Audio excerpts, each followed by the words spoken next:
Regio Maria, igitabo gisobanura Regio ya Maria.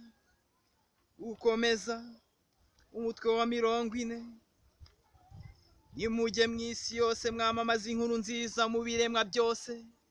Mariko umutwe wa 16 umurongo wa 15. Exploratio Dominicalis, urugendo rwo ku cyumweru. Exploratio Dominicalis, urugendo rwo ku cyumweru, ni amagambo asobanura icyo twakwita umutambagiro muto. Peregrination, ni ukwitanga ku cyumweru bigiriye roho. Buri presidium igirwa inama uko bishobotse mu mwaka nk'umuryango ufite umurongo ugenderaho. Wagira icyumweru kimwe byibura uharira gusohokera ahantu hafite ibibazo, ariko hatari kure cyane kugira ngo badata igihe mu ngendo.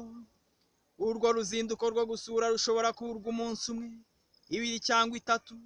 Uko gutembera gutuma benshi mu barejo bamenya ahantu hashya, kandi birazwi ko niyo bagira ubushake bate. Umutambagiro ugana Kristu, peregrinatio pro Kristu, ntushobokera benshi mu barejiyo.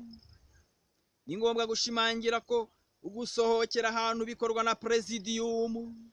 Ibyo konsilium yabishimangiye kenshi.